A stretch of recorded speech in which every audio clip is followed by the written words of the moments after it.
Hi students, welcome to our channel. So successfully எல்லாருமே இப்போ உங்களோட half yearly examination 2024 கம்ப்ளீட் பண்ணிட்டீங்க. ஸோ எக்ஸாம் எப்படி பண்ணியிருக்கீங்க, நம்மளுடைய சேனல் வந்து உங்களுக்கு எந்த அளவுக்கு ஹெல்ப்ஃபுல்லாக இருந்துச்சு இந்த half yearly எக்ஸாமினேஷனுக்கு, நாம சொன்ன இம்பார்ட்டன்ட் கொஸ்டின்ஸ் எந்த அளவுக்கு உங்களுக்கு வந்துச்சு அப்படின்றத மறக்காம கமெண்ட்ல சொல்லுங்க. இந்த வீடியோ எதுக்காகன்னு சொல்லி பார்த்தீங்கன்னா, இப்போ உங்களுக்கு half yearly எக்ஸாமினேஷனாக கம்ப்ளீட் ஆகி ஒரு 9 நாள் உங்களுக்கு வந்து ஹாலிடேஸ் வந்து கொடுத்துருக்காங்க. இதில் ஒரு சில ஸ்கூல்ஸ் வந்து ஸ்பெஷல் கிளாஸஸ் கண்டக்ட் பண்ணுறதுக்கு சான்சஸ் இருக்குது. பட் கவர்மெண்ட் சைடு வந்து ஸ்ட்ரிக்டாக உங்களுக்கு ஸ்பெஷல் கிளாஸஸ் வைக்கக்கூடாது அப்படின்னு தான் சொல்லியிருக்காங்க. பட் ஒரு சில ஸ்கூலில் வந்து இது வந்து நமக்கு நடக்கலாம், வாய்ப்புகள் இருக்குது. பட் மேக்ஸிமம் வந்து உங்களுக்கு லீவாக தான் இருக்கும். இப்போ இந்த ஒரு 9 நாளை நீங்கள் வேஸ்ட் பண்ணுறதை விட நான் சொல்கிற மாதிரி யூஸ் பண்ணிங்கன்னா கண்டிப்பாக உங்களுக்கு பப்ளிக் எக்ஸாமுக்கு ஹெல்ப்ஃபுல்லாக இருக்கும். ஏன்னா இப்போ ஹாஃப் இயர்லி எக்ஸாமினேஷனுக்கு நீங்கள் கண்டிப்பாக எல்லாருமே கண்டிப்பாக 100% போர்ஷனை கம்ப்ளீட் பண்ணியிருக்க முடியாது. கண்டிப்பாக அங்கங்கே நமக்கு விட்ட குறை தொட்ட குறை அப்படின்னு சொல்லுவாங்க இல்லையா, ஸோ அதெல்லாம் இருக்கும். அப்போ அதெல்லாம் நம்ம இந்த 9 நாள் லீவை நம்ம வந்து கரெக்டாக யூட்டிலைஸ் பண்ணிக்கிட்டோம்னா கண்டிப்பாக நமக்கு ரொம்பவே ஹெல்ப்ஃபுல்லாக இருக்கும். ஸோ அதுக்கு ஒரு சின்ன ஒரு பிளானர் மாதிரி இந்த 9 நாளில் என்னென்னைக்கு என்னென்ன சப்ஜெக்ட்ஸ் படிக்கலாம் அப்படின்னு சொல்லிட்டு ஒரு சின்ன ஒரு பிளானுக்காக ரெடி பண்ணியிருக்கேன். ஸோ இந்த வீடியோவை கடைசி வரைக்கும் ஸ்கிப் பண்ணாமல் பாருங்கள். முடிஞ்ச அளவுக்கு இதை ஃபாலோ பண்ணுறதுக்கும் ட்ரை பண்ணுங்கள். இந்த வீடியோவுக்கு மறக்காமல் ஒரு லைக் பண்ணிக்கோங்க, நம்ம சேனலையும் ஃபாலோ பண்ணிக்கோங்க, வாட்ஸ்அப் சேனல்லையும் ஜாயின் பண்ணிக்கிறீங்க. ஸோ உங்களுக்கு 23 எக்ஸாம் முடிஞ்சிச்சு. இப்போ 24ஆம் தேதியிலேருந்து 1ஆம் தேதி வரைக்கும் 1/1/2025 நியூ இயர் வரைக்கும் உங்களுக்கு லீவ் இருக்கு. ஸோ 1ஆம் தேதி நான் உங்களுக்கு கொடுக்கல. ஸோ அந்த அளவுக்கு நான் வந்து உங்களை கஷ்டப்படுத்த விரும்பலை. 1ஆம் தேதி விட்டுருங்க. மிச்சம் இருக்கக்கூடிய 1, 2, 3, 4, 5, 6, 7, 8 இந்த 8 நாள் எப்படி நாம படிக்கலாம், 10th standard, 11th standard, 12th standard உங்க 3 பேருக்குமே ஒரு சின்ன ஒரு ஐடியா கொடுக்கறதுக்காக இதை நான் வந்து ப்ரிப்பேர் பண்ணியிருக்கேன். சரியா? இப்போ ஒவ்வொரு சப்ஜெக்ட்லையும் என்ன போர்ஷன் படிக்கலன்றது உங்களுக்கு தான் தெரியும். அவங்கவுங்க தனித்தனியாக ஒவ்வொரு விதமாக போர்ஷன்ஸ் வந்து நீங்கள் அங்கங்கே விட்டு வச்சிருப்பீங்க. ஸோ அதனால நான் வந்து உங்களுக்கு இண்டிவிஜுவலாக இந்த லெசனை படிங்க அப்படின்னு நான் சொல்ல போகிறது இல்லை. சப்ஜெக்ட்டுக்கு மட்டும் சொல்கிறேன், இன்னைக்கு இந்த சப்ஜெக்டை படிங்க அப்படின்னு. அதில் நீங்கள் என்ன போர்ஷனை வந்து இன்னும் வந்து லெஃப்ட் ஓவர் வச்சுருக்கீங்களோ அதை நீங்கள் கம்ப்ளீட் பண்ணுங்க. சரியா? இப்போ 24ஆம் தேதி 10th standard, 10th 11th 12th யாராக இருந்தாலுமே ரெகுலராக மேத்ஸ் படிக்கிற மாதிரி பார்த்துக்கோங்க. டெய்லி என்ன பண்ணுங்க, மேத்ஸ் வந்து ஒர்க் அவுட் பண்ணி பாருங்க. ஏன்னா ரெகுலர் பேசிஸில் நம்ம வந்து கொஞ்சம் கொஞ்சம் சம்ஸ் பார்த்தா மட்டும்தான் மேத்ஸ் வந்து நம்மளால கம்ப்ளீட் பண்ண முடியும். ஸோ அதனால 10th standard, 11th standard, 12th standard நீங்கள் யாராக இருந்தாலும் டெய்லி என்ன பண்ணணும், ஒரு 2 hours or 3 hours வந்து மேத்தமெட்டிக்ஸ் ஒர்க் அவுட் பண்ணி பண்ணுறது மாதிரி பார்த்துக்கோங்க. சரியா? அதே தான் 12th ஸ்டாண்டர்டுக்கும் டெய்லி ஒரு 2 மணி நேரம் 3 மணி நேரம் மேத்தமெட்டிக்ஸ்க்குன்னு தனியாக அலாட் பண்ணிடுங்க. ரெகுலர் பேசிஸில் பாருங்கள். நீங்கள் மற்ற சப்ஜெக்ட்ஸோட மேத்தமெட்டிக்ஸ் வந்து நீங்கள் டெய்லி பார்த்தா மட்டும்தான் அதை வந்து நம்ம கரெக்டாக கொண்டுட்டு வர முடியும். இதுவே நீங்கள் +1 +2ல காமர்ஸ் குரூப்பாக இருந்தீங்கன்னா அக்கௌண்டன்சியை நீங்கள் ரெகுலராக பாருங்கள்.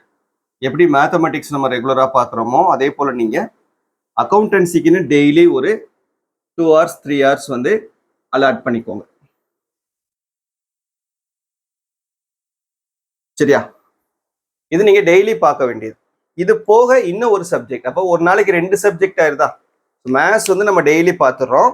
அதே போல் ஆர்ட்ஸ் குரூப்பாக இருந்தீங்கன்னா அக்கௌண்டன்சி டெய்லி பார்த்துடுறோம். இது போக நம்ம வந்து இன்னொரு சப்ஜெக்ட் வந்து ரெகுலராக நம்ம வந்து ஒர்க் அவுட் பண்ணி பார்க்குறது மாதிரி பார்த்துக்கணும். ஸோ அது நம்ம என்ன பார்க்கணும் அப்படின்னா 24th அன்னைக்குன்னு 10th ஸ்டாண்டர்ட் 24th அன்னைக்குன்னு சோசியல், 25th அன்னைக்குன்னு சயின்ஸ், 26th அன்னைக்குன்னு இங்கிலீஷ், 27th அன்னைக்குன்னு தமிழ், 28 அன்னைக்குன்னு சயின்ஸ், 29 அன்னைக்குன்னு சோசியல், 30th அன்னைக்குன்னு இங்கிலீஷ் அண்ட் 31 அன்னைக்கு தமிழ்.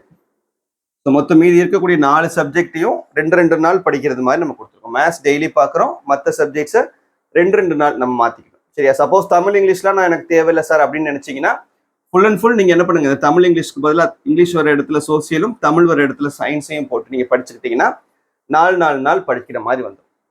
இப்போ 11th 12th நம்ம கொடுக்குறோம். இது ரெண்டாவது சப்ஜெக்ட் நம்ம என்ன பார்க்குறோம் அப்படின்னா ஃபிசிக்ஸ். சரியா?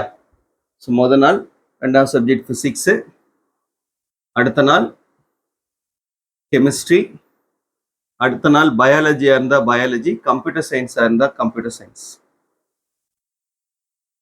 அடுத்த நாள் ஃபிசிக்ஸ், அடுத்த நாள் கெமிஸ்ட்ரி, அடுத்து பயாலஜி ஆர் கம்ப்யூட்டர் சயின்ஸ், அடுத்து ஃபிசிக்ஸ், நெக்ஸ்ட் கெமிஸ்ட்ரி. சரியா? இது வந்து நீங்க சயின்ஸ் ஸ்டூடெண்ட்ஸ். நீங்க இதுவே ஆர்ட்ஸ் ஸ்டூடெண்ட்ஸா இருந்தீங்க அப்படின்னா அந்த ரெண்டாவது சப்ஜெக்ட் ஃபிசிக்ஸ் அன்னைக்குன்னு எக்கனாமிக்ஸ் படிக்கிறோம், கெமிஸ்ட்ரி அன்னைக்குன்னு காமர்ஸ் படிக்கிறோம், கம்ப்யூட்டர் சயின்ஸ் அன்னைக்குன்னு கம்ப்யூட்டர் அப்ளிகேஷன். பிஸ்னஸ் மேத்ஸ் ஸ்டூடெண்ட்ஸாக இருந்தீங்கன்னா business maths students business maths படிச்சுக்கோங்க. சரியா? ஸோ ஃபிசிக்ஸ் அன்னைக்குன்னு எக்கனாமிக்ஸு, கெமிஸ்ட்ரி அன்னைக்குன்னு காமர்ஸ், சிஏ, எக்கனாமிக்ஸ், காமர்ஸ். இதுதான் 12க்கும்.